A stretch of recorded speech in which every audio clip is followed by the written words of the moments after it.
하나님 감사합니다. 거룩한 주님의 성전에서 하나님 이렇게 하나님 말씀 공부하게 하심을 감사합니다. 대구 3.1교회 주님께서 늘 함께 해주시고 또 주님 앞에 더 크게 쓰임받게 해주시고 주님 앞에 더 칭찬받게 해주시고 여기 주변에 세상 사람들에게도 더욱 칭찬받는 귀한 교회 되게 해주시고 우리 장 목사님 가정에 늘 평안과 건강이 함께 있기를 원합니다. 이곳에 성령 하나님께서 함께 해주시고 하나님 말씀을 잘 배우고 깨닫게 해주시고 하나님 마음을 알아가는 우리 모두가 되기를 원합니다. 예수님의 이름으로 기도드립니다. 오늘은 히브리서 11장 잠깐 보겠습니다. 히브리서 11장 1절에서 4절까지만 보겠습니다. 오늘 강의 제목은 믿음에 초점을 맞추고 해서 아벨까지 보겠습니다. 우리 한번 읽어볼게요. 11장 한번 읽어봤습니까? 11장 1절에서 4절까지만 우리 한 목소리로 한번 읽어볼까요? 큰 목소리로 한 마음 가지고 봉독하겠습니다. 시작. 믿음은 바라는 것들의 실상이요 보이지 않는 것들의 증거니 선진들이 이로써 증거를 얻었느니라. 믿음으로 모든 세계가 하나님의 말씀으로 지어진 줄을 우리가 아나니 보이는 것은 나타난 것으로 말미암아 된 것이 아니니라. 믿음으로 아벨은 가인보다 더 나은 제사를 하나님께 드림으로 의로운 자라 하시는 증거를 얻었으니 하나님이 그 예물에 대하여 정언하심이라. 그가 죽었으나 그 믿음으로서 지금 또 말하느니라. 아멘. 자, 히브리서 이제 11장까지 왔습니다. 곧 종강을 하려고 하는데 11장 내용이 좀 많아서 몇 번 나누어서 이렇게 강의하겠습니다. 히브리서 11장은 보통 이제 무슨 장이죠, 이게? 믿음장, 이렇게 믿음장으로 많이 이렇게 말합니다. 믿음에 대해서 말씀하고 있고 또 여러 믿음의 그 사람들에 대해서 이야기하고 있죠. 많은 믿음의 사람들이 등장합니다. 여기는 이제 창세부터 시작해서 지금 여기 이제 히브리서 쓰고 있는 그 초대 교회 때까지 그 많은 그 믿음의 사람들 중에서 히브리서 저자가 16명을 딱 이렇게 뽑아서 예를 들고 있습니다. 소개를 하고 있죠. 여기에 기록된 그 믿음의 사람들은 왜 기록되었느냐 하면 그 믿음의 사람들이지만 자기 스스로는 위대한 일을 할 수 없다. 그래서 위대한 일을 하실 수 있는 하나님을 신뢰했기 때문에 여기에 기록되었습니다. 여기 16명쯤 되는 이 영웅들은 뭐 그 사람이 어떤 그 직업이나 명성 그거에 의해서 여기 기록된 것이 아니고 믿음에 의해서 구별되어진 사람들입니다. 여기 믿음의 영웅들은 모두 다 하나님을 신뢰했고 또 하나님께서는 이 사람들을 믿음의 사람들을 사용하셨어요. 세상을 변화시키기 위해서. 11장을 읽고 또 12장까지 이렇게 연결되는 걸 읽어보면 이 내용 전체가 어떤 배경을 가지고 있어요. 그게 이제 운동 경기의 배경을 두고 있어요. 운동 경기.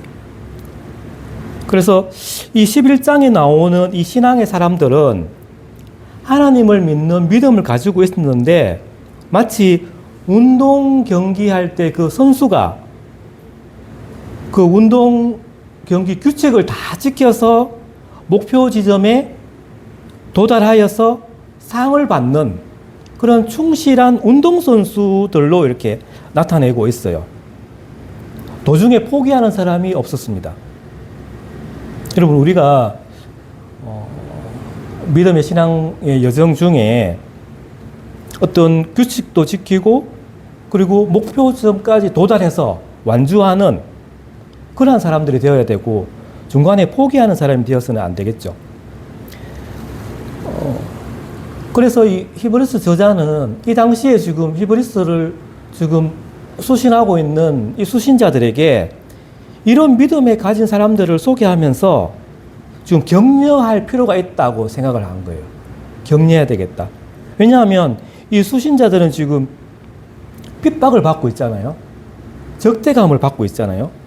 그래서 이 경기에, 운동 경기에 포기하고 싶은 그런 유혹을 받고 있는 그런 위험에 처해 있었기 때문이죠. 이 동료들 중에 몇 명은 체포되어가지고 투옥되었고, 또 그 당시에 그리스도인이라고 하는 그런 많은 수욕을 감내해야 되는 그런 상황에 있었죠.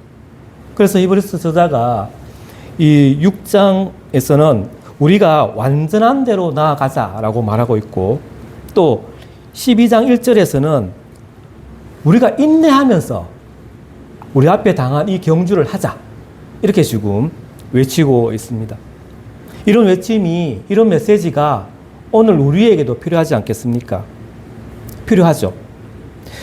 우리가 믿음의 경주를 할 때 그 옛날의 족장들, 선지자들이 직면했던 것과 똑같은 장애물이 우리가 보게 된다는 거예요. 그래서 어려운 시대는 강인한 믿음이 필요한 것입니다. 그리고 우리가 하나님을 신뢰하면 할수록 우리의 신앙의 근육은 더욱 단단해지는 거죠.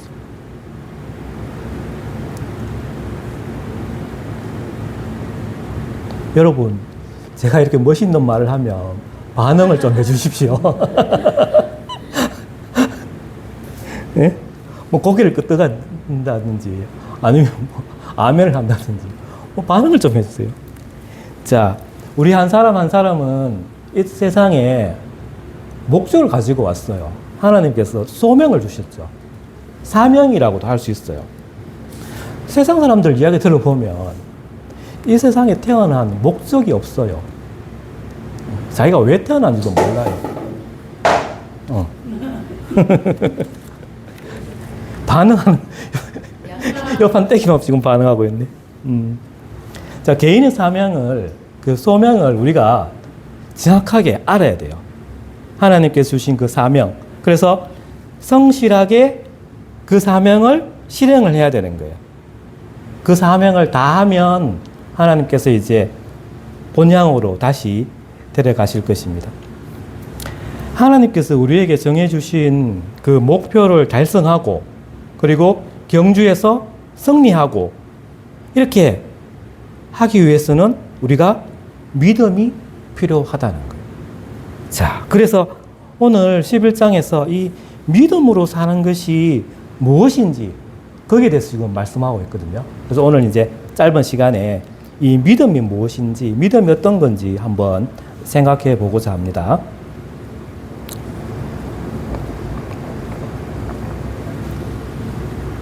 세상 사람들도 믿음이 있어요. 네, 세상 사람들이 믿는 믿음이 있고 성경적인 믿음이 있어요. 그러니까 세상 사람들도 믿음을 가지고 있어요. 우리도 믿음을 가지고 있어요. 그게 믿음의 정의가 다른 거예요. 세상 사람들도 자기들만의 믿음이 있다는 거예요. 세상 사람들은 이렇게 믿어요. 진리가 한 가지가 아니다.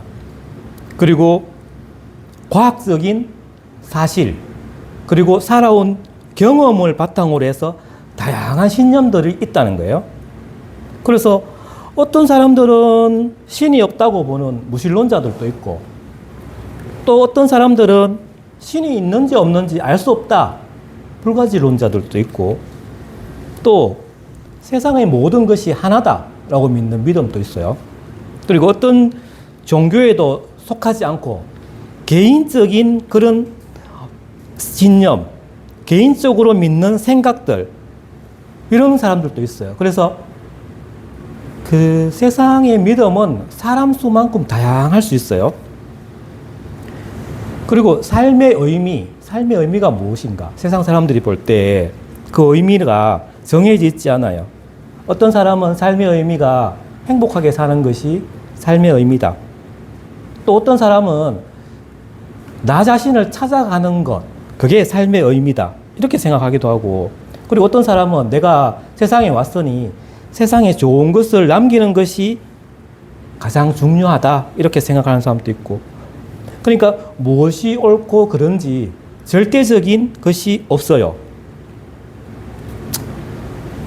그러니까 많은 사람들에게 이로운 일이 옳은 일이라거나 아니면 사람이라면 누구나 존중받아야 한다는 이런 생각처럼 서로가 합의하고 서로가 공감해서 이 도덕을 만드는 거예요. 그래서 이 선과 악의 기준이 시대에 따라서 문화에 따라서 상대적으로 다릅니다.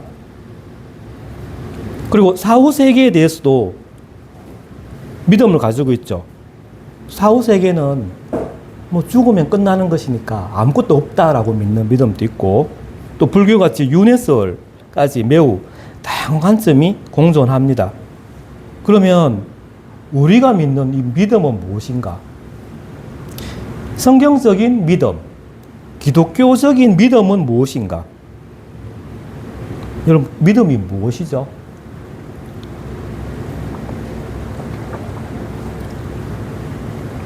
반응을 해보세요, 반응을. 믿음이 뭡니까?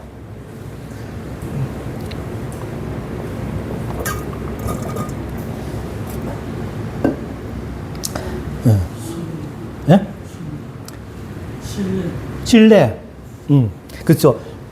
우리가 이제, 우리는 한글로 이제 하면 믿음이고, 한문으로 하면 이제 신뢰죠.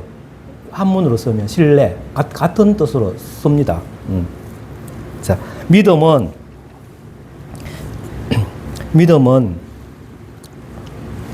어떤 그 믿음의 대상을 인식을 하고 나서 그 대상을 신뢰하는 전인격적인 행위를 믿음이라고 말합니다.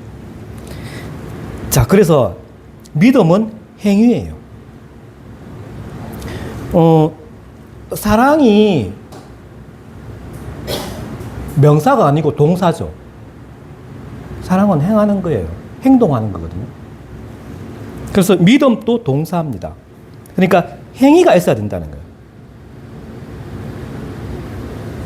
거예요. 믿음은 어떤 그 믿음의 대상에 대한 지식이 필요해요. 근데 단순한 지식의 차원을 넘어가요, 믿음은. 그래서 우리가 믿는 이 성경적인 믿음은 구주 예수님을 삶의 주인으로 인정하는 거예요. 그리고 삶의 방향을 그분에게 전환하는 거예요. 그리고 하나님께서 모든 것을 이루신다라고 하는 이 절대 신앙하는 것. 그 믿음은 절대적이에요.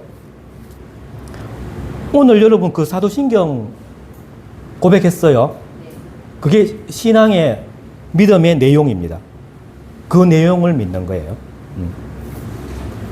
자, 히브리서 11장에는 이제 믿음의 내용들이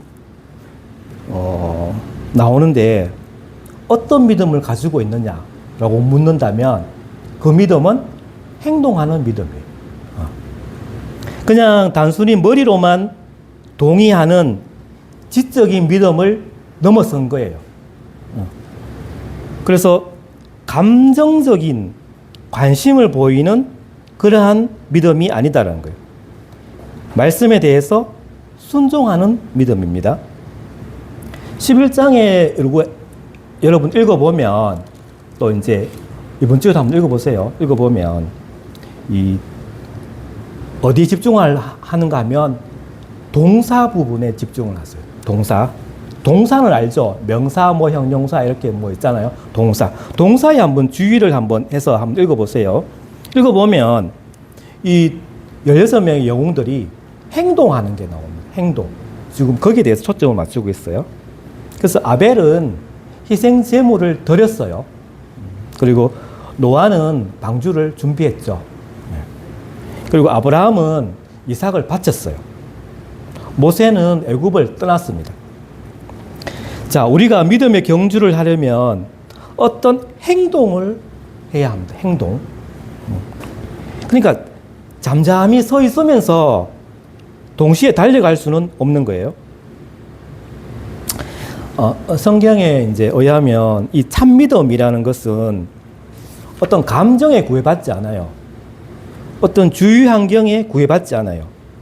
그리고 결과가 어떻게 될지 구애받지 않아요.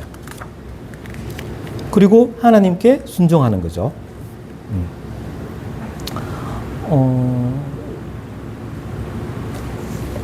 11장의 영웅들은 모두 자신의 그 감정이나 주위 환경, 그리고 자신들이 내린 결정의 결과물에 대처를 해야 되거든요. 그래서 자신들의 감정을 부정하지 않아요. 또 자신들이 처한 그 상황을 바꿀 수 없다는 것도 알아요.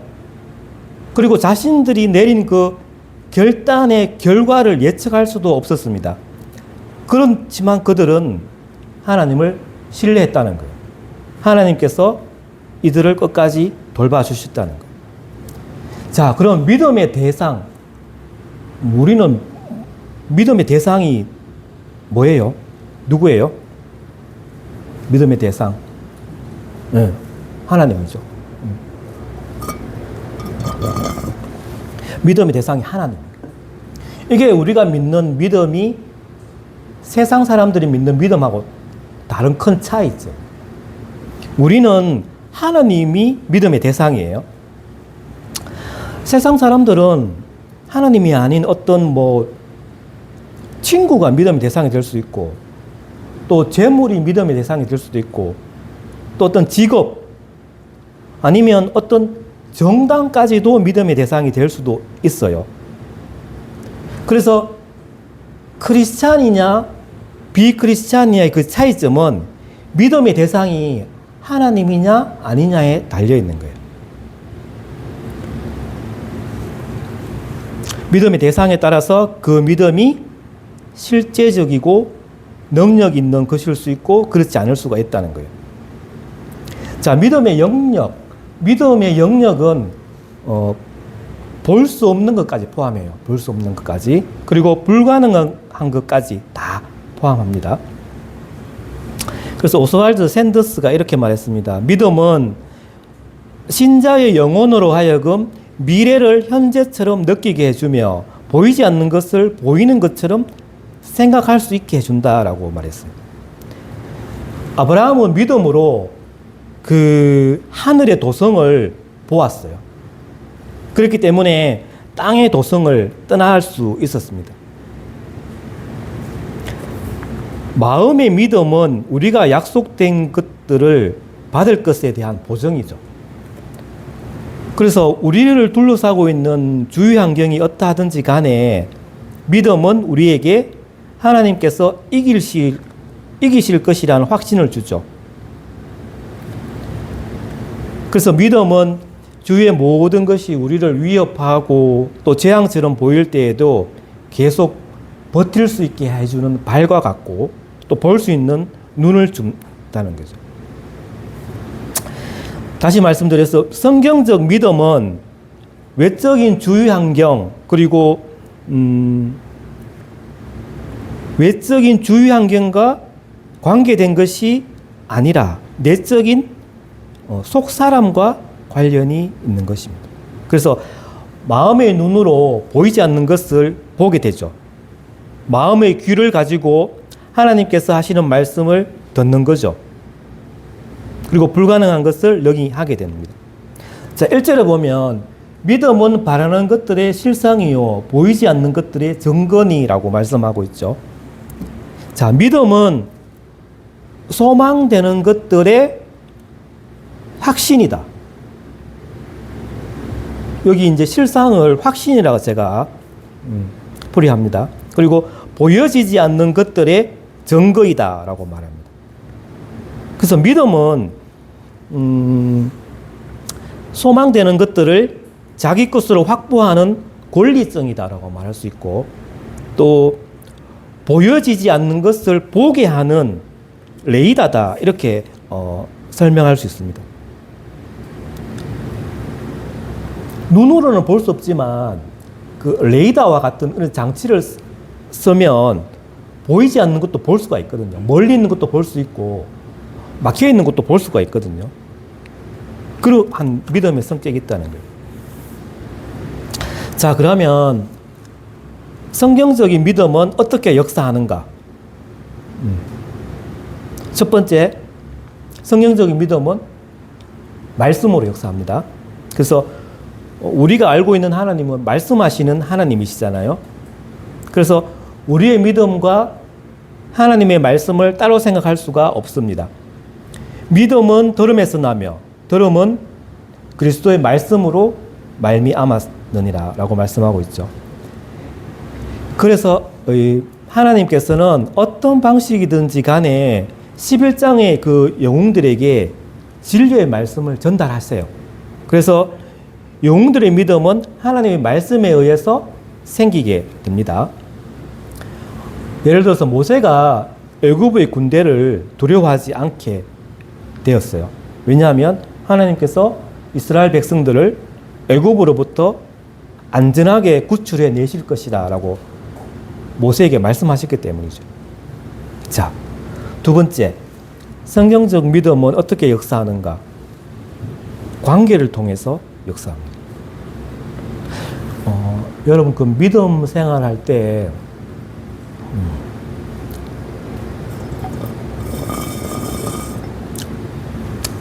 가장 중요한 것 중에 하나가 나와 하나님과의 관계예요. 그러니까 내가 하나님과 어떤 관계를 가지고 있는지, 그게 믿음 생활에 있어서 되게 중요해요.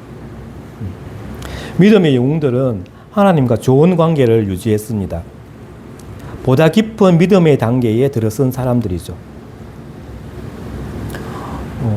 세상 사람들이나 아니면 믿음이 약한 사람들은 평소에는 하나님을 잘 찾지도 않고 어떨 때는 무시할 때까지 이렇게 할 수도 있는데, 그러다가 이제 위기가 한번 닥치면 그때 하나님께 달려가는, 그래서 그 문제를 해결해 달라고 구할 때가 있다는 거죠. 그런데 하나님께서 그것을 원하는 것을 주지 않으면 하나님께 화를 내기도 하고 또 믿음은 필요 없다라고 이렇게 떠벌리기도 하죠. 그래서 하나님과의 평소의 관계가 중요하다는 거예요. 이 믿음 역사하기 위해서는. 운동선수도 마찬가지잖아요. 운동선수가 어떤 경기를 하려면 평소에 어떻게 생활하느냐에 따라서 그 결과가 이미 나잖아요. 운동선수가 자기 코치와 잘 이렇게 관계가 좋고 시간을 잘 보내고 그 코치가 이렇게 이야기해 주는 대로 잘 따라가는 그 운동선수를 한번 생각해 보십시오.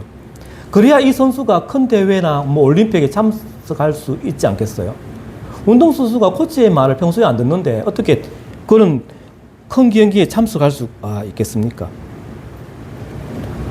만약에 음악을 하는 학생이라면, 음대생이라면 평소에 그 자기 스승과 좋은 관계를 가져서 그 스승이 가르쳐 주는 대로 잘 해야지 큰 무대에 가서 이렇게 연주를 하지 않겠습니까?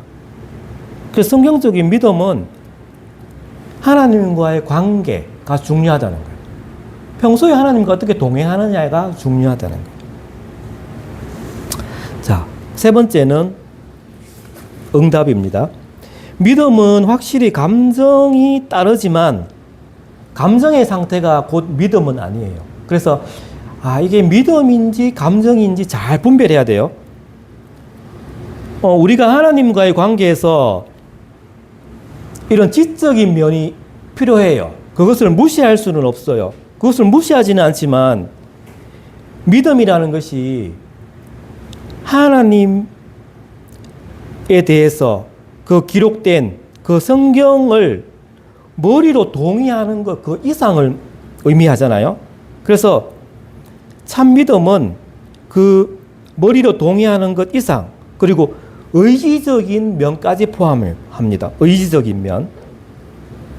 그래서 이제 의지를 가지고 그 지식을 따라서 하나님의 말씀을 쫓아 행동하게 되는 거죠. 믿음이라는 것이 어떤 느낌, 상황, 어떤 결과에 대해가 어떻든지 간에 하나님께 순종하는 것이 믿음입니다. 우리가 성경적인 참된 신앙을 실천하고자 한다면 우리 인간편에서 전인격적인 응답이 있어야 합니다. 그래서 우리는 이 지성으로 하나님의 뜻을 알아야 되고 그리고 감정적으로 하나님의 뜻을 행하기를 바라야 되고 그리고 의지적으로 하나님께 응답하고 순종해야 되는 거예요. 그래서 지정의를 다 이렇게 사용을 해서 믿음 생활을 할 수 있는 거예요.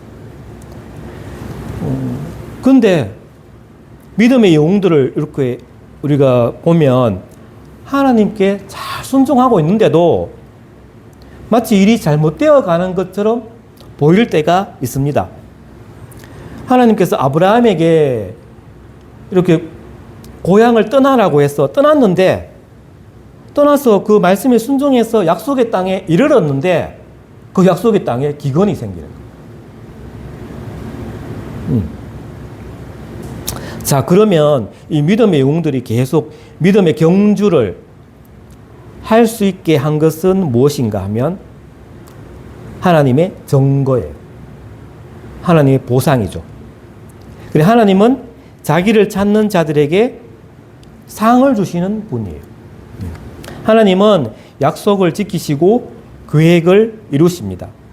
또 우리 마음속에 우리가 그분의 뜻을 행하고 있다는 증거를 심어주세요. 그래서 계속 앞으로 나아가게 합니다. 자, 11장을 읽다 보면 이제 증거라는 단어를 마주하게 됩니다.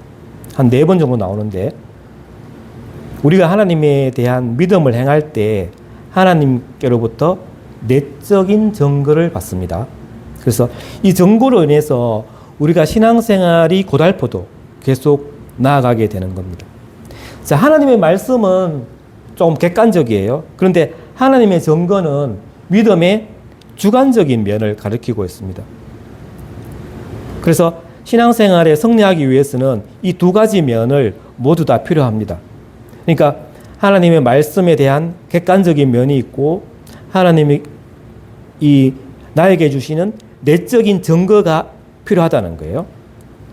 이 두 가지 중에 어느 한쪽으로 극단적으로 치우치면 안 됩니다. 자, 성경적 믿음은 어떻게 성장하는가? 성경을 읽다 보면 믿음이 작은 믿음, 적은 믿음이 있고 또 큰 믿음이 있어요. 그리고 믿음 없음도 있죠. 이 믿음의 분량에는 차이가 있습니다. 이 3절에 보면 믿음으로 모든 세계가 하나님의 말씀으로 지어진 줄을 우리가 아나니라고 말씀하고 있거든요. 그래서 하나님께서 지으신 세계를 통해서 말씀하시는 것에 주의를 기울일 필요가 있다는 거예요. 예수님께서 지상에서 살아가실 때에 하나님께서 이 자연을 통해서 역사하신다고 이렇게 말씀하시거든요. 예를 들어서 그 하늘의 공중의 새 그리고 백합화를 보라라고 말씀하셨잖아요. 그러면서 또 비바람을 또 주관하시죠. 또 하나님께서 또 씨가 자라고 사람들이 먹을 것을 얻을 수 있는 것에 대해서 말씀하셨거든요. 그래서 이러한 하나님이 지으신 모든 세계를 통해서 우리가 믿음이 자랄 수 있어요. 우리 주변의 모든 세계는 하나님의 말씀에 의해서 창조되었고 보존되잖아요. 그렇다면 이 말씀이 우리의 삶을 지배하지 못할 이유가 없는 거예요. 그래서 믿음으로 살 때 우주를 주관하는 그 동일한 말씀으로 힘을 얻을 수 있고 빛을 얻을 수 있어요. 그래서 이 공경이 오고 뭐 비극이 우리를 휘몰아친다 해도 하나님께서 지으신 이 우주 안에 있는 모든 것들은 우리에게 유익을 준다라고 할 수 있어요. 그것을 믿을 수 있어요. 시편 기자도 이 자연 속에서, 인간 속에서 역사하시는 그 하나님의 일하심을 높이 찬양하고 있거든요. 그래서 하나님께서 지으신 세계 안에서 하나님께서 역사하고 계신 것을 우리가 보게 될 때 우리의 믿음이 성장한다는 거예요. 또한 하나님의 말씀 속에서 하나님을 더 잘 알게 될 때에도 믿음은 자랍니다. 믿음이 자라기를 원한다면 우리는 하나님을 더 잘 알아야 합니다. 성경 공부를 통해서 우리가 그 성경의 보화를 캐내려고 할 때에 모든 방법을 활용합니다. 그러나 무엇보다도 하나님의 마음을 알기 위해 힘써야 합니다. 뭐라고요? 성경 공부할 때 그 성경에 여러 보화가 있는데 그것을 우리가 캐내어서 얻기 위해서 모든 방법을 다 활용을 해야 되는데, 그런데 무엇보다도 하나님의 마음을 알기 위해서 힘써야 한다는 거죠. 자, 믿음은 어떨 때 성장하느냐 하면 그 믿음을 실행할 때 성장합니다. 자, 이게 아주 심오한 뜻이 없어요. 믿음은 실행할 때 성장해요. 이것을 소홀히 하면 안 돼요. 자, 믿음의 영웅들은 믿음이 더욱 강해지기 위해서 그 시련을 견뎌냅니다.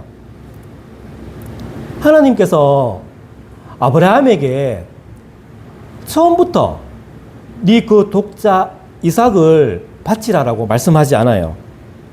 처음에는 그냥 네 그 짐을 사서 고향을 떠나라 이렇게 말씀하시거든요. 예수님께서 처음부터 베드로에게 네 물리를 걸으라라고 말씀하시지 않는 거예요. 다만 배를 저 깊은 데로 가라라고 말씀하시거든요. 그래서 하나님께서는 처음에는 쉬운 과목부터 시작해서 점점 이제 어려운 과목으로 옮기시는 거예요. 우리가 처음에는 이제 예수님께서 우리를 구원하셨다, 그런 그 말씀을 믿고 이제 신앙생활을 시작하잖아요. 그러다가 그 다음에는 예수님께서 우리를 보호해 주신다, 지켜주신다 라는 것을 믿어요. 그리고 조금 더 성장하면 예수님께서 우리를 인도해 주신다, 또 필요한 것들을 공급해 주신다 라고 이제 믿게 되는 거죠. 그래서 우리는 하나님께서 점점 이제 쉬운 과목부터 시작해서 어려운 과목으로 가면서 그 믿음을 실행할 때 성장시켜 주신다는 거예요. 자, 첫 번째 이제 믿음의 장 첫 번째 영웅이 누구죠? 아벨이죠. 자, 16명을 오늘 한 시간 내에 다 할 수는 없으니까 오늘은 아벨에 대해서만 잠깐 언급을 하려고 합니다. 아벨. 아벨이 어디 나옵니까? 창세기에? 네? 아벨이 창세기 나오죠. 네, 몇 장에 나와요? 네? 몇 장에 나와요? 네, 4장에 나오죠. 이제 창세기 이제 4장에 보면 가인과 아벨 나옵니다. 자, 그럼 우리가 이 히브리스 저자는 창세기도 봤을 거고, 또 예수님께서 하신 말씀도 들었을 거고, 성령께서 역사하셔서 말씀해 주시고. 근데 오늘 이 아벨에 대해서 알 수 있는 방법은 창세기를 한번 읽어보면 되죠. 4장 1절에서 8절까지만 제가 교독할게요. 뭐 더 읽어도 되는데 오늘 본문에 해당되는 거. 창세기 4장 1절에서 8절까지입니다. 시작. 아담이 그의 아내 하와와 동침함에 하와가 임신하여 가인을 낳고 이르되 내가 여호와로 말미암아 덕남하였다 하니라.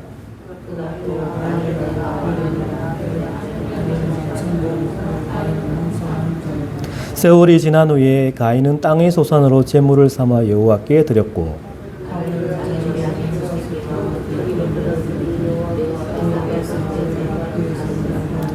가인과 그의 제물은 받지 아니하신지라. 가인이 몹시 분하여 안색이 변하니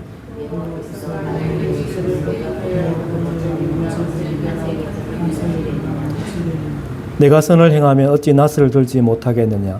선을 행하지 아니하면 죄가 문에 엎드려 있느니라. 죄가 너를 원하나 너는 죄를 다스릴지니라.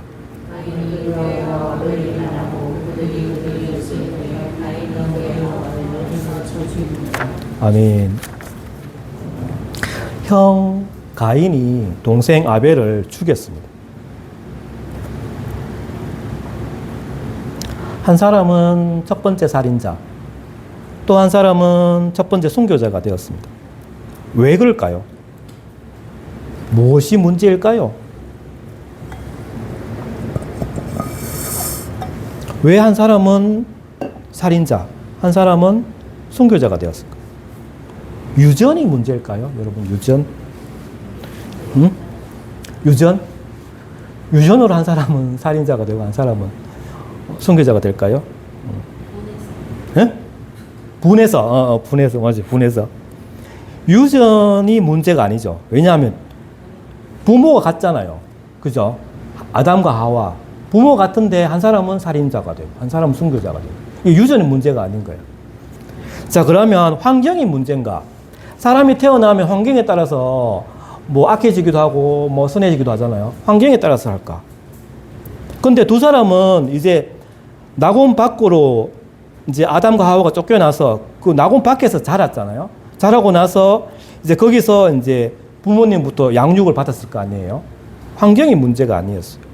그러면 직업이 문제인가? 한 사람은 조금 안 좋은 직업을 가져서 그렇게 됐나? 그렇지 않아요. 두 사람은 다 생계를 유지하기 위해서 일을 했어요. 그러면 종교가 문제인가? 종교. 가인도 제단 앞에 하나님께 예배했어요. 각각 하나님께 다 제물을 가지고 왔어요. 종교적인 문제가 아닌 거예요. 그러면 왜 한 사람은 살인자가 되고 한 사람은 순교자가 되었을까요? 네, 아벨은 첫 번째 새끼를 주고 가인은 그냥 땅에서 네, 네. 첫 번째 그래 안 들어서 그러니까 가인은 첫 번째 것을 안 드렸고 아벨은 첫 번째 것을 드렸기 때문에 한 사람은 살인자가 됐고 한 사람은 안 받아줘서 분해서 예. 그렇죠. 그렇게 생각할 수 있죠. 맞아요. 자, 그런데 가인은 불신자였어요. 믿음이 없어요. 제사를 지냈죠. 없었어요. 믿음이 생기게 받아주셨어요. 그러니까 좋았을 걸. 안타깝죠. 자, 가인은 하나님을 불신했어요. 예. 그러니까 가인과 아벨이 근본적으로 뭐가 달랐는가 하면 믿음이에요. 가인은 하나님 앞에 제사 드리는 사람인데 형식상으로 볼 때는 하나님을 믿는 것 같이 보여요. 근데 종교적인 사람인 거예요. 그 불신앙으로 있었어요. 그래서 살인자가 되었고 아벨은 믿음의 사람으로 순교자가 되었어요. 이 두 사람이 이렇게 된 것은 믿음 때문에. 자, 히브리서 저자가 이 16명 중에 첫 번째를 누구를 세웠어요? 첫 번째 순교자를 먼저 소개하고 있어요. 이 믿음의 영웅들의 이 전당에 순교자의 이름을 제일 먼저 올렸어요. 아니, 이스라엘 사람들이 존경하는 모세도 있고, 아브라함이 또 믿음의 조상이잖아요. 또 이 믿음장인데 믿음의 조상이 먼저 나오지 않고, 또 위대한 다윗 왕이 먼저 나오지 않아요. 그러니까 이 첫 번째 순교자의 이름을 먼저 올린 거예요. 이것은 히브리서 저자의 그 지혜롭고 의미심장한 선택입니다. 왜냐하면 예수 그리스도를 믿는 믿음은 순교할 만한 가치가 있는 믿음이기 때문이죠. 반응을 좀 해주세요. 자, 우리가 믿음을 가지고 이 믿음의 경주를 할 때 분명히 어떤 대가가 요구됩니다. 그것을 지금 소신자에게 지금 말하고 있는 거예요. 여러분, 믿음 생활할 때 대가가 있다. 이 믿음은 분명히 가치가 있는 일인데 대가가 있다는 거예요. 순교를 각오할 만한 대가가 있다는 거예요. 그러한 대가를 요구한다는 거예요. 그래서 당신이 이 믿음의 생활에 운동선수로 뛰고 있는 이 경주자로 뛸 것인지, 아니면 그냥 관객석에서 관객의 입장으로 그냥 쳐다만 볼 건지 선택하라는 거예요. 존 헨리 조엣이 이렇게 말했답니다. 그 대가를 감수하지 못하는 사역은 아무 일도 성취해내지 못한다. 의미 있는 말이죠. 그러니까 우리가 어떤 일을 할 때, 뭐 교회 일이든 세상 일이든 대가가 있다는 거예요. 그냥 스스로 이렇게 이루어지는 일은 없죠. 다 대가가 있다는 거예요. 믿음 생활에도 대가가 있습니다. 그죠? 자, 아벨의 믿음을 우리가 살펴보는데, 그러면 우리가 이 아벨을 통해서 우리가 어떤 도움을 얻을 수 있는지 한번 알아보겠습니다. 첫 번째는 아벨은 구원을 주는 믿음을 가지고 있었어요. 예수님께서 공생의 기간 중에 아벨에 대해서 언급하신 부분이 있거든요. 그게 이제 마태복음 23장 35절에 보면 아벨을 이렇게 불러요. 의인 아벨. 그러니까 아벨을 딱 이렇게 의인이다라고 불러요. 그리고 오늘 여기 히브리서 저자도 여기 4절에 보면 의로운 자라고 말하죠. 아벨을. 의로운 자라고 말하고 있어요. 여기서 의는 자기 의가 아니고 하나님께서 주신 선물입니다.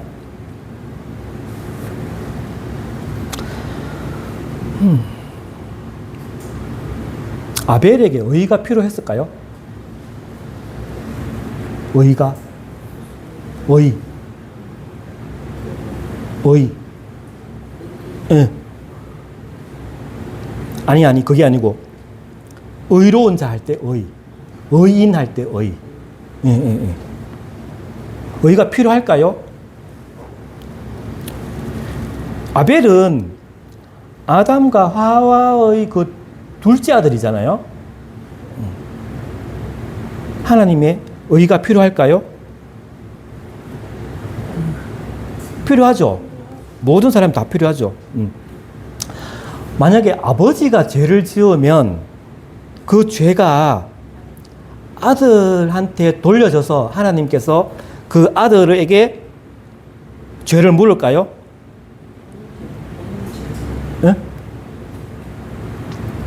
아버지가 어떤 뭐 도둑질을 하거나 살인을 했는데 그 죄가 아들한테 물러날까요? 안 하죠. 예, 그러니까 하나님도 그 아버지의 죄를 그 아들에게 돌리시지를 원하시지 않아요. 예, 근데 하나님은 사람들에게 누구나 자신의 죄에 대해서 책임을 물으시는 거예요. 각 사람에게. 이 세상에 태어난 모든 사람들은 이 아담의 죄 때문에 죄인으로 태어나요. 이해가 돼요? 자, 그리고 아벨을 통해서 우리가 배울 수 있는 그 믿음은 제사 드리는 믿음을 배울 수 있어요. 구약에는 제사, 지금은 예배라고 할 수 있는데 예배 드리는 그 믿음을 우리가 아벨을 통해서 배울 수 있는데 아벨은 믿는 자였을 뿐만 아니라 예배자였어요. 예배자. 그러니까 믿음과 예배는 함께 가요. 예배는 믿음 생활에 있어서 중요하고 가장 기초적인 일이죠. 그래서 우리가 어떤 일을 할 때, 교회 일을 하거나 아니면 뭐 세상 일을 할지라도 또 우리가 어떤 그 하나님을 증거할 때에도 이 모든 것들이 기초가 예배라는 거예요. 그래서 예배를 통해서 이런 것들이 이제 나타나는 거예요. 그래서 예배는 믿음의 증거일 뿐만 아니라 믿음의 필수적인 요소입니다. 그러니까 그 사람이 예배를 드린다라고 하면 저 사람한테는 믿음이 있다라고 증거가 될 수 있다는 거예요. 그래서 믿음의 필수적인 요소가 예배입니다. 예배. 그러니까 믿음은 또 우리가 예배할 때 성장을 해요. 성장. 그리고 하나님과 이제 예배를 통해서 우리가 교통하잖아요. 교통함으로 인해서 확신을 갖게 되는 거예요. 자, 아벨은 아까 집사님 말씀하신 것처럼 그 자신이 가진 것 중에 양의 첫 새끼를 하나님께 가져왔습니다. 그래서 우리가 이것을 볼 때, 우리도 하나님께 참 좋은 것을 드릴 수 있는 마음이 필요하다. 하나님께 가장 좋은 것을 드리는 것이 우리의 특권이기도 해요. 예배를 이제 월십 이렇게 이야기하는데, 월십은 이제 월에다가 십을 이제 합쳤잖아요. 그런데 이제 이것은 어떤 대상에 대한 가치를 돌리다. 그러니까 우리가 하나님께 예배할 때 우리는 그분에게 가치를 돌리는 거예요. 따라서 우리가 이제 드리는 그 희생제물은 그 가치를 표현한 거예요. 그 가치. 아벨은 가장 좋은 것을 드렸어요. 그래서 우리도 그렇게 할 필요가 분명히 있습니다. 자, 세 번째, 아벨을 믿음을 보고 우리가 얻을 수 있는 것은 고난받는 믿음입니다. 우리가 믿음으로 살면 희생이 와요. 희생이 따라옵니다. 11장의 영웅들은 하나님을 믿는 데 대한 대가를 치렀어요. 근데 참 재밌는 게 하나님을 믿는 사람은 하나님에 대한 대가를 치르거든요. 근데 하나님을 믿지 않는 사람은 나중에 더 큰 대가를 치르게 될 거예요. 11장에 이제 16명의 그 믿음의 영웅들이 나오는데 불신자들도 몇 명 나와요. 이게 이제 성도의 적이에요, 적. 가인이 나오죠.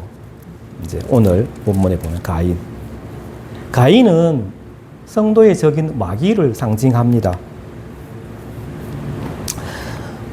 사도 요한이 요한 1서 3장 12절에 가인을 표현하기로 가인은 악한 자에게 속하였다라고 말해요. 자, 두 번째 에서가 나오죠. 나중에 이제 여기 보면 에서가 나올 건데 에서는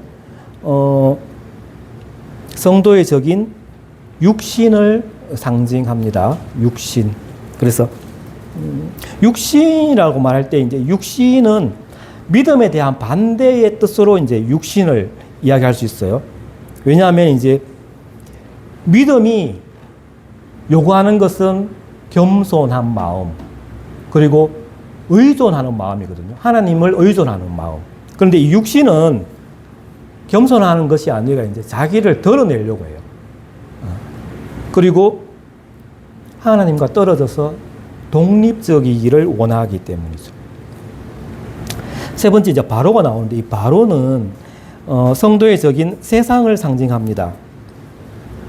그래서 우리 성도의 적은 우리의 그 몸의 육신이 될 수도 있고 또 세상이 될 수도 있고 믿지 않는 세상, 악한 세상이 될 수도 있고 마귀가 우리의 적이 되죠. 그래서 이 바로는 세상을 상징하는데 이 애굽이 세상의 체계를 나타내는 표상이기 때문이죠. 그래서 세상은 무엇을 믿느냐? 보는 것을 믿죠. 그래서 믿음으로 행하는 것을 거부합니다. 자, 가인은 어떤 사람인가? 하나님 앞에서 자신을 낮추지 않아요. 그래서 스스로 살인자가 되었습니다. 아벨은 올바른 가치 기준을 가지고 있었기 때문에 자기 목숨을 희생시키고 신앙을 위해 고난을 당했습니다. 자, 고난 당하는 성도는 하나님의 인정을 받습니다.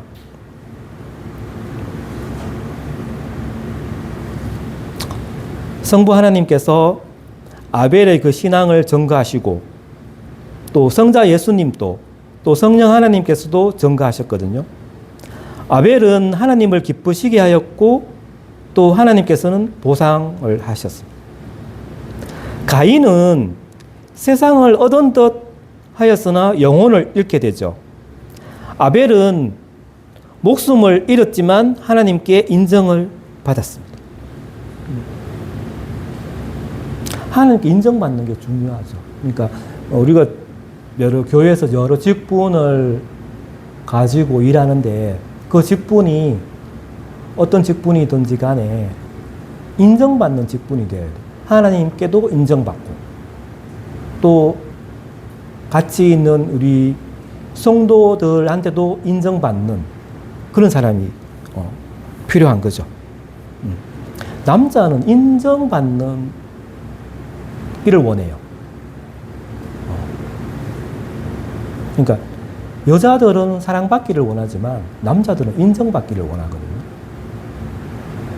이게 그 본성에 가까운 것 같아요. 그래서 남자들이 어디에서 인정받지 못하면 힘을 못 써요. 그게 가정이든 직장이든 교회든. 남자는 그런 존재거든요. 그래서 남자가 어디 가서 그게 가족이든 교회 성도든 인정을 안 해주면 힘든 거예요. 여자는 제가 여자가 아니라 삶은 여자는 사랑받기를 원하잖아요. 사랑받으면 힘을 얻잖아요.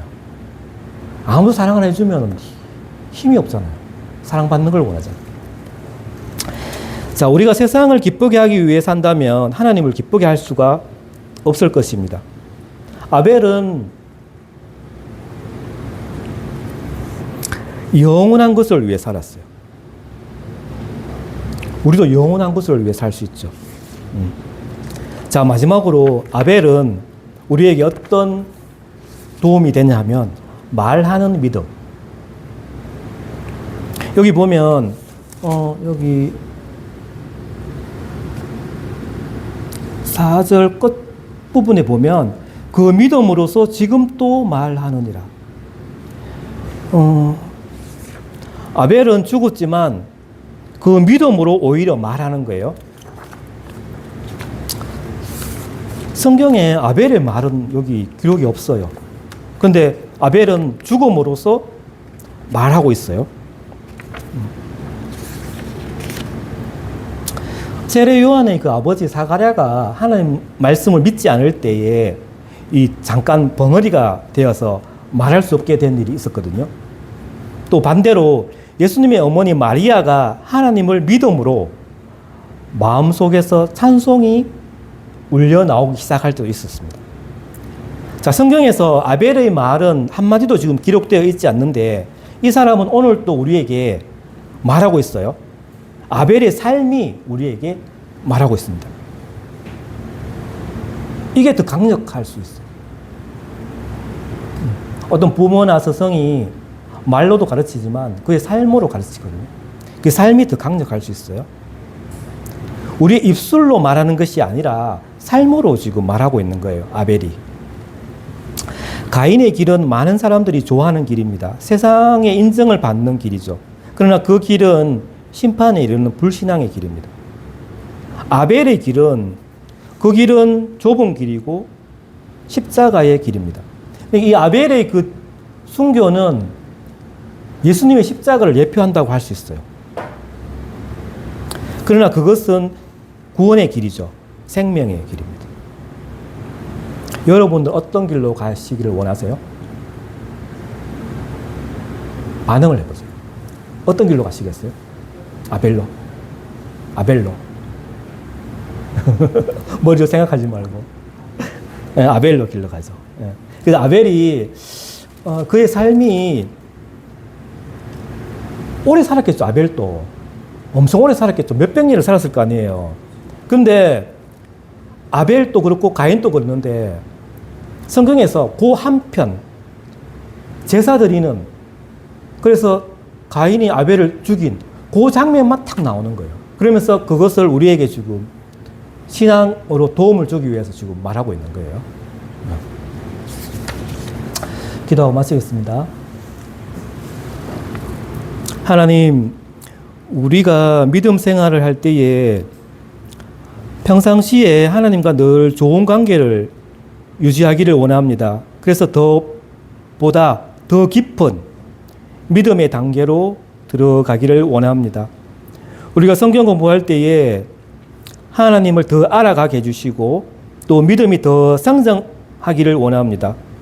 또 그 말씀에 우리가 머리로만 아는 것이 아니라 행동으로 순종하여서 더 큰 믿음의 증인들이 되기를 원합니다.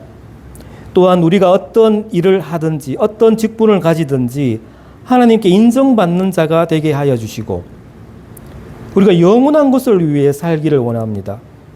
또한 하나님의 마음을 알아가는 우리가 되게 해주시고 우리의 길이 구원의 길이요 생명의 길이요 십자가의 길로 가게 하옵소서.